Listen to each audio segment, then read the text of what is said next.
quite glorified, kind of being your own boss. It has this kind of like this kind of dust to it, like this entrepreneur. But I kind of tell myself, you are your own boss, but you're also your own middle management. You're also your own upper management. You're your most workforce. You also your own intern. It's like you own everything. Yeah. So essentially is put in the work.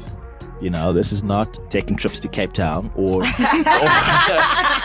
like, being yacht and kind of going, this is what I own. It's like, no, you also have to be your own workforce, which kind of always remember. And something that's for me quite small and has quite big returns is just be a pleasure to work with. Creatives who live their art deserve to be heard. This is the philosophy behind Creative Allies, a new podcast from the V&A Waterfront Artist Alliance program. For these conversations, we invite experienced creatives to share their stories as a gesture of allyship to emerging creatives, lending their support, advice, and encouragement. Hi, I'm your host, Lerato Sukulu. And I'm your other host, Carol Williams. Hello. We are so excited that you have tuned in. TGIF, is that something that you maybe say? Thank God it's Friday. Most people are quite excited about the weekend, but maybe you're someone who works different hours. Maybe you're someone who has more of a gig type job. Maybe you're someone who does both. Entering the workforce. That's exactly what today's episode is going to be about, because there comes a time in your life where you need to earn the money. This is true. And, be the breadwinner, essentially. So how do you know, firstly, what industry is suited to you? And then within that industry, how do you know if you are more of a freelancer or if you prefer a 9-to-5? Are you the kind of person that can do both? Because, there's now this thing of having side hustles after your 9-to-5. So we're exploring all the avenues that you could possibly take as you begin entering the workforce. So in studio today, we are joined by Lazola, a writer, director, comedian. He's worked as a writer on The Daily Show with Trevor Noah. He's been nominated for SAFTAs, nominated for Emmys. Yay, listen. Hoi. And those are the funny sounds you'll hear throughout the episode. I need to redo my Tinder. This is what I need. Oh, wow. I'm joking. You I'm in a loving LinkedIn? loving relationship. So welcome, Lazola. Thank you so much for joining us today. Thank you for having me. Thank you. And we have Jade, who is the head of illustration department at Swim Duck Swim Brand. Before I read who you've worked with, I saw this big fat mural outside your offices that was a smiley face. Smiley face. So, I saw that too. In Cape Town. It makes me very happy when I drive past. That's the point. Yes. Yay. It's working. Yeah. So Jade has worked with the likes of Coca-Cola, the Wall Street Journal, Virgin Active. The list goes on. Great to have you, Jade. Welcome to Creative Allies. Thanks for having me. Yay. Drum roll. Do you have a sting or something to play now? A sting. There will be one. Waterfront, freelancers. Over to you. I think that needs some work. But, Okay. Yeah. Let's jump straight into it. We've already touched on what freelancing means. Take us back, Jade, to what did you study, and did you know you were going to end up where you are now? What was happening around graduation time? My journey has never been a linear one, but I studied something very random at UCT. And then I decided to go back and study. I was very lucky to study twice. And then I found illustration. What was the random thing before we get to the illustration? I'd really like to know. You left out the juice. I'm like, hello. It was language, law, and media. So Okay. it was literature, and I got to watch movies. Okay. Wow, that sounds like a great It was great really thing. good, Yeah. but couldn't find a job. Oh, Sadly, that's often the case with those kinds of Yeah. I know. So then I studied something more practical at Vega and got into illustration. And then, I spent 1 year at MI Collective. Back then, it was a very big illustration company, and then went freelance and was freelance for 15 years. how did you get into freelance? Like, take me back to like your first client, because that information is not out there. For instance, I didn't know I was a freelancer. I thought I had a job, only to find out the contract that I had said I'm an independent contractor. Yeah, it's like, and what does that mean? Yeah. You know, and now it makes sense why I was, going against the grain, because it's like, hey, you're not an employee here, but I still had to go in every day. Rude. Do you understand how confusing it can be? Totally. So when did you know that, okay, I am my own boss? Because essentially that's what it means to be a freelancer. Yeah, that's a great question. So I think after I left my collective, I left to stay in New York for a bit. And when I got back, I found a very, very inexpensive desk. I think it was 250 Rand a month. Yeah. In the Woodstock, it's now the Woodstock Exchange. Uh-huh. And there was bakeries and seamstresses, and we had a half pipe, and it was really great. So I had my overheads were quite low. Okay. And then just started building from there. Yeah, I knew absolutely nothing. I didn't know what I was doing, but I did the same thing. I see. Every day until it kind of clicked. All right, cool. Lazola, you started out as a copywriting intern. Take us, how did you become that? What was the journey leading up to that? I mean, I got the internship from comedy, actually. Oh. So comedy has been kind of my constant throughout this. Yeah. And that led me to many things. So I was doing stand-up and writing for late night news, which is like an ETV satirical show. ETV might as well be online. Yeah. They are actually. No, it's not shade. It's not shade. It's called EVOD. It is. No. We're all like so shocked that you just said that. Yeah. I'm like, I don't have a comeback. People born after 1980 or before. Sorry. Yes. No, what was I? So basically, I was writing for the show, but the show only was on Friday.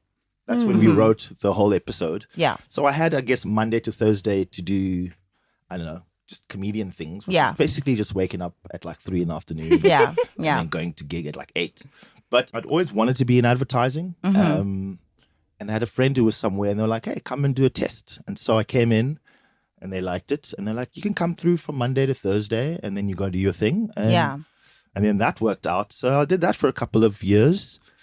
And then, as advertising is, and as I guess you kind of intern, you kind of your last one in, first one out. Yeah. There was like a retrenchment, which was great for me. I was like, oh, now I've got more comedy time. So wake up at 3 p.m. Then go back to my busy life of waking up at 3 p.m. Exactly. I can watch medical detectives. It's research. It's literally everything is research. Everything is research. Yeah. But always kind of had the same group of writing. So they'd always like do another show and then kind of call you up. Yeah. So that was my writing, and now you're here. Now I'm here as a commercials director. Silapangok. So we inside now. We're inside.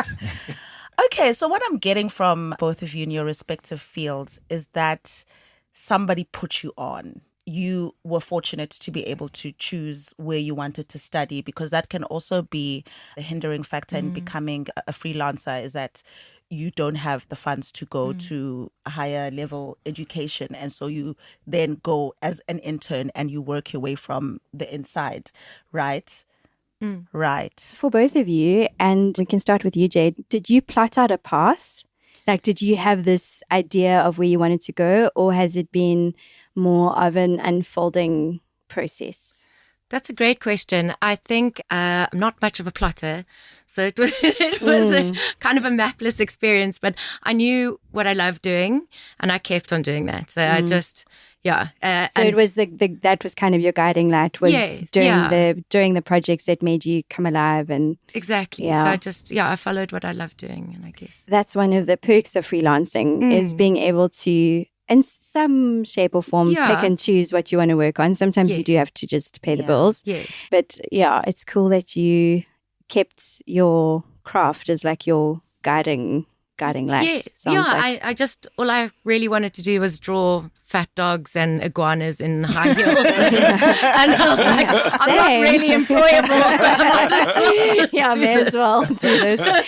And you, Lazola, did you kind of have a trajectory in mind, or has it also just been a kind of an unfolding? No, by no means a map or a 5-year plan, but I did have a next step. So when I was doing stand-up, I was like, I need to be able to write. This is where I know that people get stuff on TV, and that's where the comedy came, well, the comedy writing for TV and the advertising writing came in, and then I remember I was writing something for TV, and I was like, I have to hand over this to a director. I want to do what that person does because they have control of everything. So it had a guiding light, but there was no like, this is how I do it. Boom, boom, boom, boom, boom, plotted out. It was just a kind of a lighthouse. It came back to me. The reason why I said right, I had a moment of being 36 years old. And What a senior moment. Did I leave the iron on?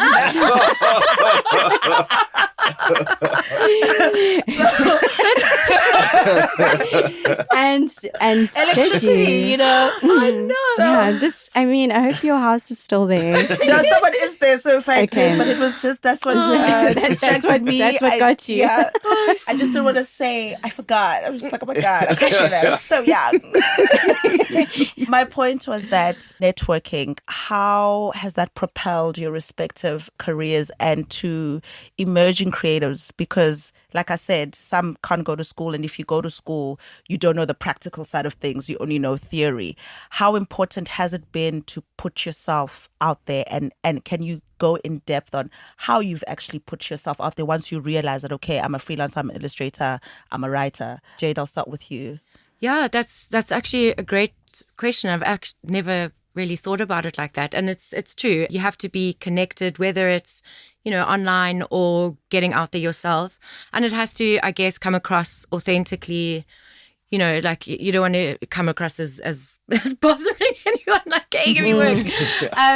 But yeah, I think a great way to start is, just by asking questions and just being like, or just sharing like your beliefs with someone. Yeah, just be like, hey, I really love your work. Like, I don't know. Yeah. I think kind of. Lazola, would you be where you are today if there wasn't, that person to be like, hey, try this out? Or how was it for you? Oh, I mean, networking is everything for me. I don't think I've never gotten a job with a CV. Yeah, same. It's always been retrospectively, and the HR is like, hey, can you send us your CV just for our records? And I just kind of like dodge that email for as long as I'm there.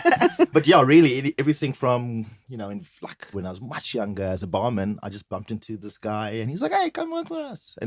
Or like I said, my friend put me on to advertising. Where I'm at now is a guy I just met. And I think like to also reiterate what Jade was saying, it's like putting yourself out there and not just, not like selling like a walking salesman, but like, this is what I do. Yeah, when people authentically ask you what you do, yeah, just tell them. It doesn't have to be this little secret that you have, and you never know. Too cool for school, I call it. Don't be too cool.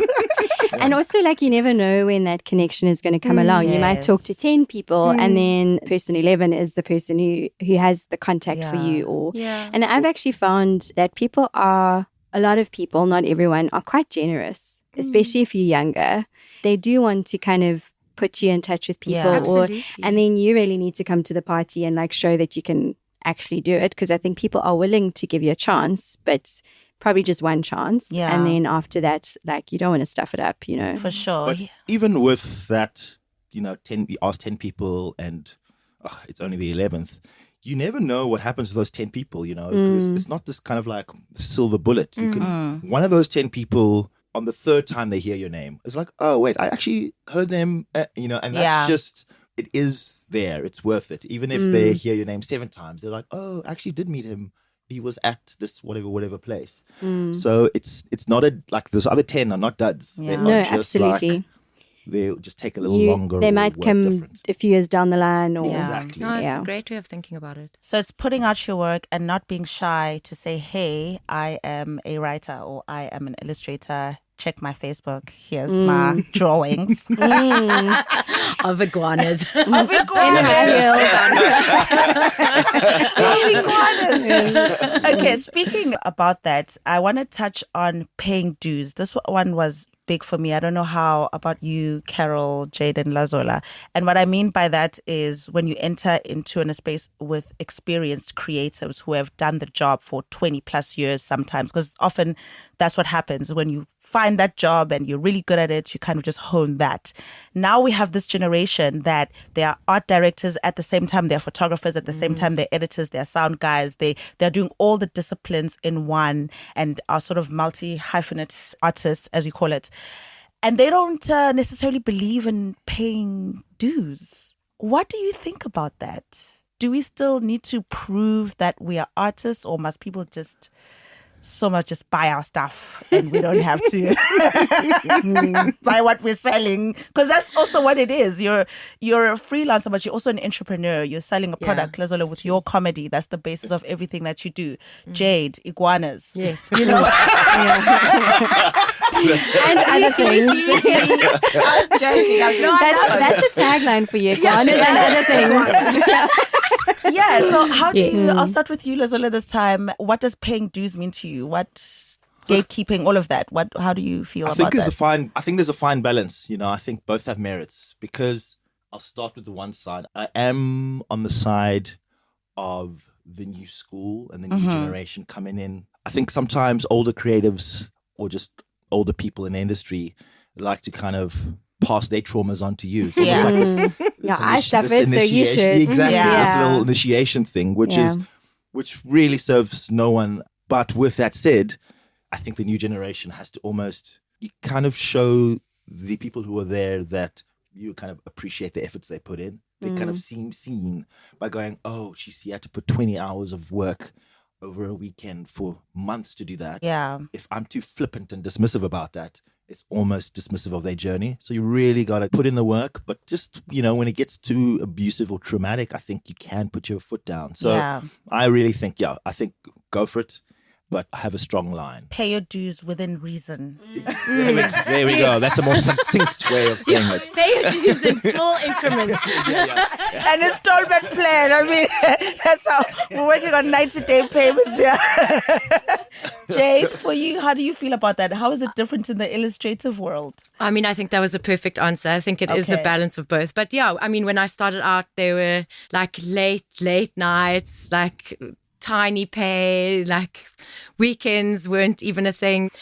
So that said, I totally agree. What I do think is valuable, though, is experience. And what happens when you are paying your dues is that you add value to what you're doing. And getting a portfolio of work, which if you don't have one of those, especially when you're starting out, I think that's super valuable. Yeah. Something I found quite helpful is thinking about if it wasn't maybe a high paying gig, but I think always charge something, unless it's an opportunity that you would never get otherwise. Yes. But in general, I don't think you should be doing work for free. So even if it wasn't going to pay a lot, but it would give me some sort of value, some kind of value, and I could be like, okay, I did this thing and use that to then open other doors. For sure. Then it felt worth it. Yeah. I probably wouldn't do that now though. So it's kind of like you build that body of work, and then after that, hopefully you can just charge what you need to charge, And you build resilience. It's not only your growing portfolio, your skill set. I think like emotional intelligence. And dealing with clients and dealing with everything. So I think that's also another kind of back against the wall moments that you kind of do when you're in the trenches go a long way. Like when you're out the trenches. I found that a lot of trenches happening. Oh, my traumatic journey. A lot of let's unpack. Oh my God, please, unpacking. No, unpacking. I'm fatigued with trauma. Everybody, listen, life is tough. Okay, for all of us. You're going to be in the trenches. Just deal with it. Yeah. For me, entering into the freelance space, I feel like I was just way too hungry. I don't know how to put that in English, but I was so eager to get my foot in the door. And because I lived with my grandmother, and I suppose I didn't have any challenging circumstances that needed like money immediately, I worked for free a lot. When I look back, I'm like, oh my God, you idiot. I was running a radio station at 23, a community radio station, but it was quite a large community radio station. And because I was so hungry and just eager to work, my ex-boss took that opportunity to be like, a workhorse. And that's one thing I've learned, and why I'm asking about paying dues is that, yes, you've got to evaluate what the gig means. If they're not giving you the money that you're expecting, what other value are you getting from it, or what other experience are you getting from it? But there also is a danger in just saying yes, because I want to get my foot in the door, I'm going to do, whatever. Luckily, I realized like after 2 years that this is what's happening. These trenches are trenching. He started taking trips to Cape Town. And I was like, where, how? Anyway, that then taught me to then care about money. Money is such a sensitive subject, especially with freelancers, because we don't have like a regular payday. Yeah, that's true. We don't have benefits most of the time with our jobs. I mean, at agency level, I think are they? Yeah. They are. are. Depends on your contract. It depends on your contract. When I was an intern, yeah. It depends on your contract. So when you had to, Jade, sell your first illustration, like how did the invoicing work? What was happening? Yeah, I mean, that's a great question, and it was so long ago. Trums. In the midst of time. I have no idea actually how I started doing You probably did it for free. That's what you did it. You did it for free. Exposure. Yeah. Exposure is important sometimes, though. Yeah. Okay, to where you are then now. Yes. How are you handling the finance side? You also work at a company, so you're not freelancing anymore. I've just recently made a shift to be employed. Yeah. What brought about that shift? That's interesting. So maybe having a baby. Oh, wow. Yeah. So freelanced for 15 years. Yeah. And then my son came into our lives, and then I kind of forced myself to go back to work when he was 6 weeks old. Like I had the laptop on my lap and I was with my foot like rocking him and everything. And I was like, fuck, I think maybe that kind of sowed the seeds of maybe steadily, wanting a little bit more stability, because I didn't have the capacity to wear all those hats anymore. I didn't have the capacity to go out. Yeah. And maybe an energy thing, maybe not a time thing, but to go out and find clients and get mental load. Mental load stuff. Exactly. Yeah. Oh, wow. Congratulations on the baby. He's cute. They've said every parent. But I'm sure he is. Yeah. How many iguana toys does he have? Iguana in high heels. Yeah. Maybe that's a new avenue. Hey, designing. Like, good night, sweetheart. Here's an iguana. Sleep well. Sleep well. Yeah. So freelancing worked until you had more financial responsibility, but before then, would you say you were content in freelancing? Yes, I think maybe the whole in freelancing for me was working with a team. I was very lucky to work with incredible creatives, Daniel Ting Chong and Adam Hill and Jordan Metcalf and Hannu van Sale. We had this awesome little hub at the Woodstock Exchange for about 10 or 12 years. We closed it in COVID. But after that shift happened and they all immigrated, I really missed, the community of working with someone, of having sounding boards, of, being inspired by people around you. So I think that's what I found here working at Swim Duck Swim. So that's cool. Oh, lovely. Laz, when did you switch from just dilly-dallying? Dilly-dallying? I'm joking. I'm still dilly-dallying as we speak.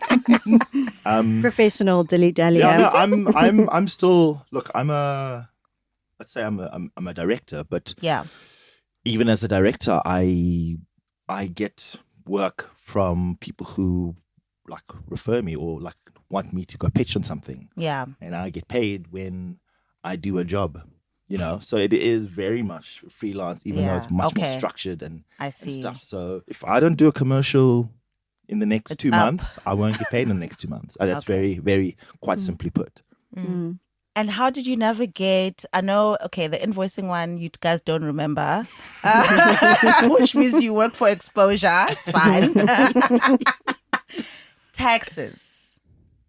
I've seen a lot of, I wouldn't even say freelancers, but just creatives shutting down their businesses, things they didn't know you had to pay provisional tax. Yes, yes. How did you guys find out about tax and that it was 25%? Oh, I found out, mine was quite an easy, because from either doing stand-up and being in front of camera, whoever was actually paying me was in their own taxes was deducting 25% already. You know, so I was just like, hey, this is a bit short. I feel like a quarter of it is missing. And then they'll be like, no, that's 25. I'm like, oh, cool. Rude awakening. So yeah. I had to kind of, you know, when you do that little shopping list in your mind when that money comes in, I had to kind of to reduce what you were going to buy. Put a little couple of things out the basket. And I think also just to get help. You know, there's people you don't have to have a tax man all year round. It's, you know, like during the things you can get someone to really help you. They can go get your respective fives. I mean, fives. You see, I'm thinking of two things. Your respective files from the people you've worked with and kind of help you out. Yeah, I'll also say just keep an eye on. It's because like money's coming in and it's not like, oh, on the 25th or the 1st, something's coming in. Like keep a tally of what you're doing. Yeah, even if it's just writing down on a page. It's just like you have a slight idea of what's going on. You don't want like those crazy surprises because you will forget sometimes. You're like, oh, I did this big commercial. You forget. It's nice times. And then you're like, oh yeah, I did get that much money for, oh, geez, let me make sure. Put it aside. Yeah. So I'm getting to be a freelancer in a nutshell is a lot of collaborative work actually, which makes you then a better freelancer. You can't do it alone because it almost suggests that being a freelancer, you're alone and doing everything, which is I think what leads to most burnouts and people quitting. And making mistakes that cost you a lot in the end, like maybe then owing SARS lots of money, which if you just had someone to help you in the first place, you would have known that. And I think like that's something that I've learned along the journey is like there are people that are good at stuff. Get them to help you and they don't outsource what you don't know how to do. And, you know, whether that's a tax person or a business coach or, you know, and I think even seeing yourself, what you said earlier, Loretta, I really like that, like seeing yourself as an entrepreneur and almost treating your endeavors, as a business, taking them seriously enough to treat them that way. The way that you think about what you do, that's actually the most important thing. Because if you take yourself seriously, then other people will take you seriously. But you can't expect other people to take you seriously if you don't do the same thing. I think also I'm just so glad that now creatives are not keeping the information to themselves. I feel like when I was coming up, it was a very need to know basis. Who are you? Who do you know? What do you do? Are you good? You know, there was a whole long list of vetting. Whereas now there's a community to say, okay, I don't know about tax. Let me go to a creative nestlings workshop at the Waterfront to get this information. And really, this is what this podcast is about for the people coming up behind us to say, okay, you're in the space. You've chosen a very, very tough thing. Well done. You know, but you're not saving lives still. So, but it's kind of like, okay, here's a platform. Lazola went, you know, comedy has been the basis. So what I'm hearing from both of you as creatives is that you have that one talent or gift that you then sort of work from. You like drawing, but it's manifested as an illustrator and you're doing all these amazing cool things. You started with comedy and then it went into writing and now it's directing. So you never actually remain as one thing as a freelancer. To an emerging writer or illustrator coming up, what's your Bible? When I say Bible, what's your do's and don'ts in your respective field that have actually helped you to stay working? Because that's another thing. Like as soon as you become a business owner or freelancer, you think you're going to get all these monies and you're just going to be living this life. And it doesn't work like that. So, and if you don't have discipline, that's, you know, it goes the other way. So what is your Bible to become a working creative and constantly getting jobs and gigs? For me, and again, everyone's journey is personal, but I've always invested in a creative space. So like a desk or a studio.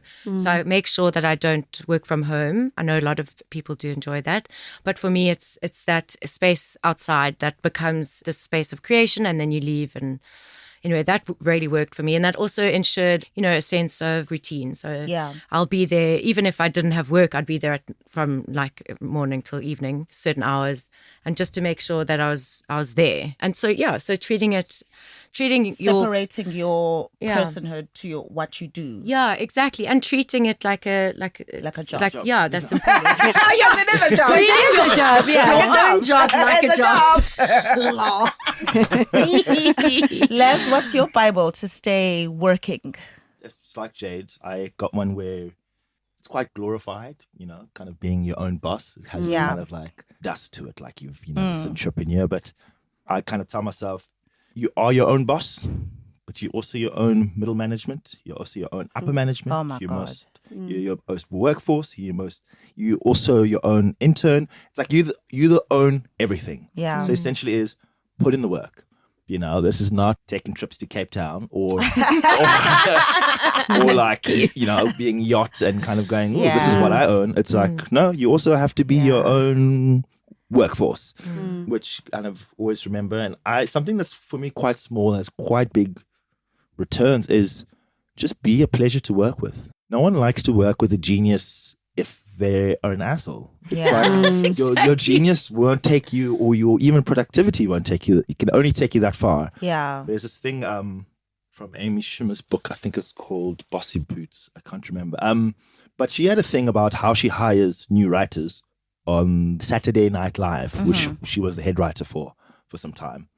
And she says, if I can't, when I've got this prospective hire in front of me, I need to imagine them. Would it be a pleasurable experience to bump into them at 3:00 in the morning when no one has slept? We have the deadline at 6 a.m. It's all back against the wall. It's going crazy. Yeah. And if it's a no, then I can't hire them. And that was, for me, that was just crazy. It was such it was such a subjective thing, but it was like, dude, we are going to, I'm going to say it again, we're going to war. Yeah. In the trenches. In the trenches. But yeah, so if you're a pleasure to work with, it makes that it literally much more could have easier. been you getting an SNL job or Yeah. not. That's so good. And that reliability as well. I think there's, unfortunately, a lot of, especially younger creatives have got a bad rap for maybe not delivering on time or not communicating well. And those are simple things to get better at. Like, that's got nothing to do with your process. It's got nothing to do with anything. It's like, actually take ownership, take yourself, again, coming back to taking yourself seriously. And if people have a good experience with you, they are more than likely to give you a call again. And it's just like simple things can actually go a really long way to opening those doors. My thing is my laugh. My laugh has gotten me so many jobs. I never expected it. There we go. There it is. Because I didn't realize freelancing was so serious, or rather the creative industry was so serious. It is not, I love what I get to do, but sometimes I really also hate going to set, because it's like you're working the whole day. You've got to answer to people. There's this product that's got to be made, and everyone is a link in the chain, and we've all got to get along so that we can produce this beautiful art that we're making. Highlights from your careers. What's been that moment where you're like, yeah, I'm in, I've made it? I know we never, as Carol said, we never arrive, which I'd like to debate you later. Sure. I have Rainbow Nation dreams still. Same. We said the other day, I'm a recovering idealist. Yeah, so same. Yes, totally resonate with that. That's another whole episode, Yeah. So you've got this consistency. Highlight of your career so far, because of course we're not at the end. We might even just be at the beginning of your careers, even though you've been in the game for 15 years. Is there a highlight, or do you treat every job or gig with the same reverence? First of all, I don't think I'm at the end. I think we got one or at two. Least a few more years. Just a couple. We've got one more thing to achieve after this. And hopefully it'll all. So for me, it's because going from one industry to the next, there's this sort of uncertainty, especially if you're like, oh no, I mean, I didn't study that. Or like you said, there's 20 years of experience of people in front of you. Yeah. So I remember, you said it in the intro, but getting the International Emmy nomination was quite a, you don't do it for validation, but it validated my I'm supposed to be in this space, right? Yeah. It's like kind of this imposter syndrome repellent. Love Kenny watching that. You can make so much money. I buy it. Which I think was a real big highlight for me. And I think also, I'd say just directing. It's at that stage where a lot of things that I've done in the past have kind of culminated to this point right now, and so I can relate to the performers, the actors on set, and I can rework or see the perspective from the creative, and I do the work a script, and I can present these things because from my kind of performance thing is, and so I know right now I'm very, very, very, very happy that it's all kind of pointed in one place. It's coming this together. Is a highlight at the moment. I think retrospectively I'll find something else and be like, that was just the beginning. How cool. Like, I'm forever starting again. Yeah. Like, hey, I know you know me as this, now I'm this. Reinvent yourself.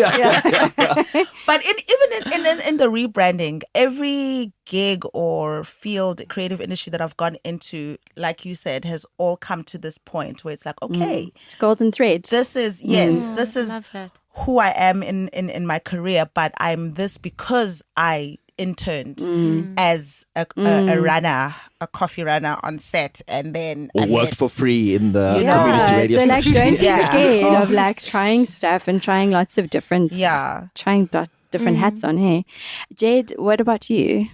Wow. Well, there's this feeling of never feeling, that imposter syndrome, right? So you never actually, there's like self-doubt, and you never actually feel like you're actually doing what you're doing when you are doing what you're doing. But so I definitely don't feel like I've reached the pinnacle of what I'm meant to do. But I think maybe that external validation of working with like quite, nice clients, like Wall Street Journal was a really nice one, and Coca-Cola. I think that kind of like exactly like helps you feel a part of the game.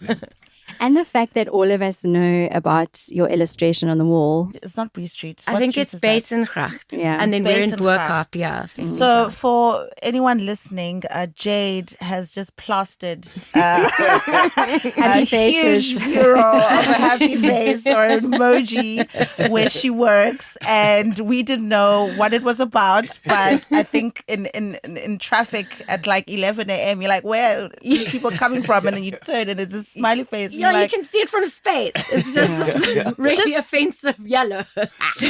Briefly, what was that about? So that mural, we took months to decide what to put on it. And I think I have a library as thick as like a moose. Weird idiom. It's definitely a real idiom. Yes. A really good moose. A real thick moose. And the smiley face was one of the first ones. So that's also like, part of the process. You hit on something, you go through something and reverting back. But essentially, we just wanted to put good vibes out. When the conversation started, so you, Laz, have some sort of a salaried job, and then you still have freelance work, right? And you shifted from freelance to now working at an agency. At an agency. Would you advise an emerging creative that they can do both, or should they stick to one or the other? How do you navigate that one? I'm still learning that myself. Okay. I think last year I had a kind of a weird resolution where I'm like, you know what? I'm going to say yes to everything. Okay. Which is kind of like, I know it was the philosophy of like, working people get work. Don't be a snob kind of thing. Right? And just kind of like, let me put it in the universe for a year. So it worked until about the last 3 months of the year, because it's almost like pushing the can down down the hill. And then that hill was, now we're at the bottom of the hill. Yeah. And so what I've learned from that is I've got a shared calendar with my producer who's in directing. That's what you kind of almost my kind of partner in that regard. And then my agent for comedy is in on this, and my agent for acting is in on this calendar. Clever. And I think it's one of those where you go, I took on so much of that anxiety of going, but what about this and this? Following up and admin. You guys can also share some of this with me. And so they can, if they need to, speak to each other, and something can get moved around if it needs to be. But I think that really helped. I mean, it's only been, 3 months of it, but that's helped me go, okay, what's on the thing today? The people who need my attention have spoken. I'm not letting anyone down. I think it's just an extra bit of anxiety you don't need when you're tackling the world. I like that. Have a calendar. And then when you get to the level of having a team, have a team. Managing your calendar. Yeah. This is, girls. My advice would be to just be aware of, how much you can take on and managing, your work time flow and also your well of creativity, because that thing can get dry very quickly. Yeah. So and it's focusing on your relationships also while focusing on your career is what I've learned. And. Yeah, and. Okay. So it's just about that, I guess, the balance. And I think something you said earlier about it sometimes being a season thing, where freelancing makes sense in this time of life and now employment works, and actually you can do both. Yeah. And I think even the world of work has changed a lot. Yeah. Like I ran my own business for 8 years. Amazing. And the difference between, and I'm now employed again.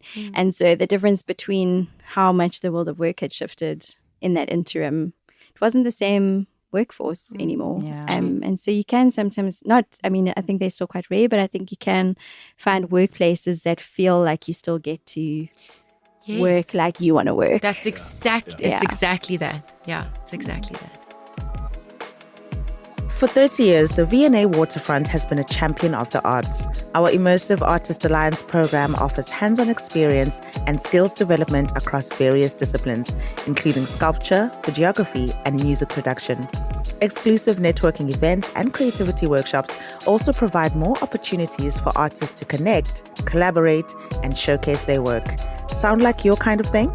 Apply to join our vibrant community at the link in the show notes and join our WhatsApp community. We'd love to welcome you. Alrighty, so just to bring in some of our Artist Alliance voices into the podcast, recently there was a workshop and these were some of the questions that came out of that workshop. And the one that I think I'd like to hear your thoughts on is around mentorship. And what did mentorship look like for both of you? I think mentorship's a really important part of this journey. So yeah, what did that look like for you, Lazola? Oh, I mean, mentorship was, I think, everything for me.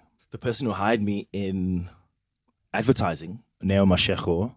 Oh, he's going to be he's going to be a guest. Oh, great, yeah. Great. Yeah, he was at the FCB and he was the one who was like, yeah, come. And literally walking out of that room, he was like, okay, that's going to be your desk. See you on Monday. And very much, I think for me, what I really appreciated was he treated me like a creative. It wasn't necessarily this person rough around the edges and don't know the things, but he was just like, oof, that's a hot idea, or oof, you need to work harder on that. There was no kind of mollycoddling, which I appreciated because I really just want to learn as fast as I can. I had another mentor who's mentored me in directing, Lawrence van Rensburg. His style was very much, I'm going to prepare you for the world. And sometimes almost artificially make it chaotic to give you that feeling of it. And I think during the time I was quite tumultuous and like, what's happening? And what can I do? And I think now there's really nothing that can like faze me or... I don't know. I think if I had to do a golden thread between the two of them is that I trusted them and they believed in me. And I think if we have those two things, your mentorship will be great. Or at least it worked for me. That was it. Are you mentoring now? I'm not necessarily mentoring, but there are people who come, some of them from Instagram. Please, sorry, there is a long list, so don't. It's not an invitation. Who just come and be a director's assistant. I've done it for the last 4 times. Sometimes it's a bit weird because I'm like, being a director for that particular day is just kind of sitting and watching a TV, and I'm like, oof, maybe I should put you in another department. But yeah, I'm trying to be open to that as much as I can. Very cool. And you, Jade, what does mentorship look like for you? So when I first started working as an illustrator professionally at Am I Collective, one of the founders, Christy, really was incredible, like shared so much of his time. He gave me so many resources to work from. And yeah, if I'd never met him, I would probably be drawing stickmen. So yeah, it's just a lot of patience and a lot of generosity with knowledge, which I was really. And then moving on from that, I guess my studio mates became my mentors. It was quite nice, like this collaborative mentorship, not only in work but also throughout all the kind of like professional ups and downs and personal journeys. Yeah, so you're lucky to have people in your lives that add to you. Absolutely. I think that's often how you learn the most is someone who's willing to just maybe even explain a process to you or Exactly. give you feedback on your work that's a little bit more detailed. And I think all of us have mentorship roles now, and whether they're official or not, like to pay it forward. And then I also still feel like I want mentorship. So Yes. yeah, it's like I don't think that feeling ever goes away. I'm not ready to be the grown up in the room. Where are all the other grown ups? Yeah. Bad mentors are also needed. I'm going to take it just personally from me. My first mentor was terrible in the sense that he never actually did his job. I did his job. No. But him being a bad mentor taught me how to have thick skin, because like you say, you know, sometimes you walk into a room and you haven't studied this discipline and you just have to jump straight into it, and someone's there trying to teach you that how the real world is, but you know, you still need the information. How I got into radio, I was just trying to do an internship because I had studied acting and I was in Durban. Durban, you know, has its own things. And I was like, okay, I like radio for fun. Let me see what I can do. Let me go intern. And then he looked at my ideas. He had asked me to submit ideas for shows. And he was like, what? You are now the programs manager. I was like, wait, I don't know. And so he pulled out a board out of his office. He was this, imagine this really big belly guy, like just expensive clothes and you know, he's got expensive perfume. He looks like he's made it. And he whips out this board and he says, okay, this is radio. He drew a clock. He drew 12, 3, 6, 9. And he's like, this is where the headlines are. This is where the news are. This is current affairs. This is da-da-da-da-da-da-da. Go create content for all the shows. Now, this is 12 to 12. Like, radio doesn't sleep. I was like, what? And then the next day, he announced me as the programs manager. So a lot of the people thought I had either slept my way to the top because they were just like, this doesn't make sense. So you know? But him being so bad at you know, just corporate labor laws.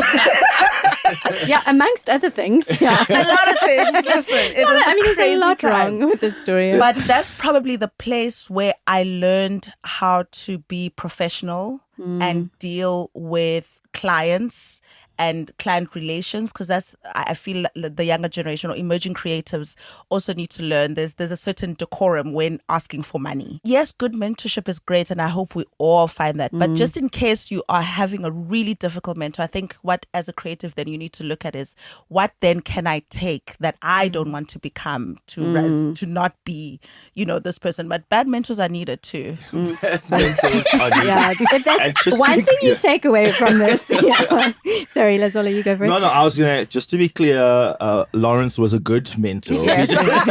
Lawrence, if you're listening, But he did actually say one thing which I took, because I know, Carol, you said earlier, like, I want to, you know, I feel like I need a mentor, or am I not the boss? But he said this one thing which kind of stuck with me, whereas, I don't know, it's probably not even his, but it, just always send the elevator down, right? You always have to send the elevator down. Yes. So, no matter how high you're going, so whether you're only going to the second, you know, you still have some experience, you're going to the second floor, there's still someone on the ground floor who needs that elevator, or whether you're going to the 12th floor. It's like, just send the elevator back down and help them come up. And whether it's just to come up to your level, you don't have to be on the 12th floor to send the elevator down. So good. Yeah, it's like that's generous, rather be generous and collaborative. We asked you, Jade and Laz, to write a letter to your younger self. And so, reckoning moment. Were you bad to yourself? I'm joking. Jade, let's start with a letter to your younger self from you. Sure. So mine's short and sweet, but dear past Jade, I wish I could tell you winning lotto numbers. I can't. So what I want to tell you is that everything's going to be okay. And there'll be days where you'll want to hide under the bed, and days when you'll feel like things click, and just keep following what you love, and it will act as a compass.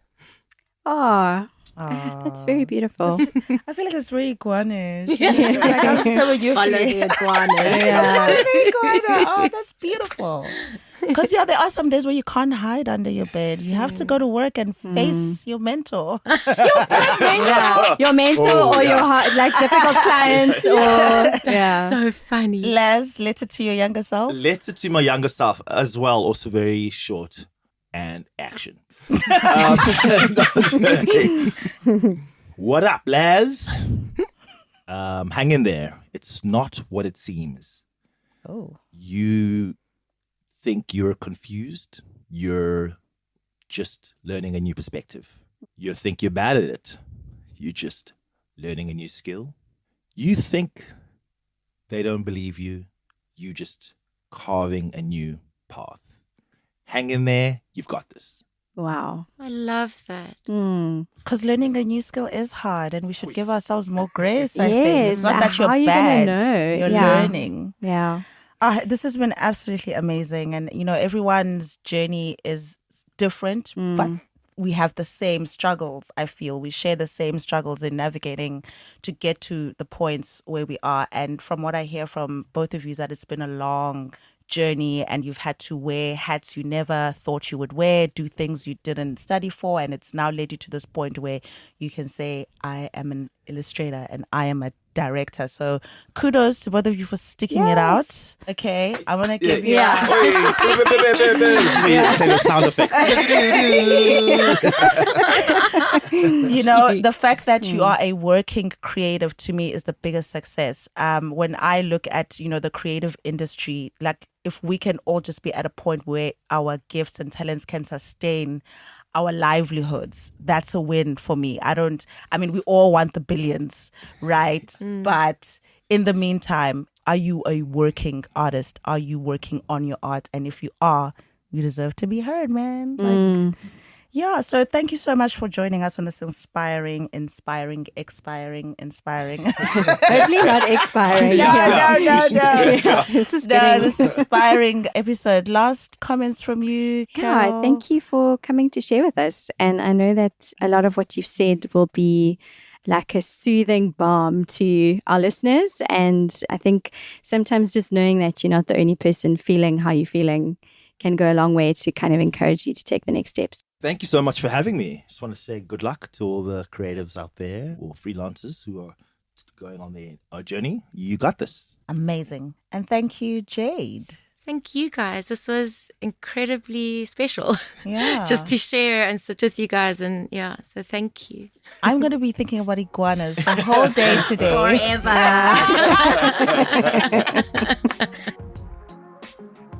If you enjoyed this episode of Creative Allies, be sure to listen to other episodes in this series and hit subscribe so you don't miss any upcoming episodes. We speak with more inspiring guests about their career journeys and challenges and give you valuable and practical advice. Listen to learn more about how to negotiate rates, manage your finances, deal with imposter syndrome, conquer creative blocks, and more. Remember, you can join our WhatsApp channel by clicking the link in the show notes. You can also subscribe to the Artist Alliance newsletter to get the latest news. Check the show notes for the link to our website. Thanks for listening. We look forward to next time. See you next time. Toodaloo. Bye. The V&A Waterfront Artist Alliance program created the series in partnership with 2 Stories. Podcast production by Carol Williams with audio editing and engineering by Rebecca van Zyl and script writing by Linda Scarborough. The music for this series is composed by Jude Brown and episodes are recorded at Sonic Nursery Sound Studios in Cape Town.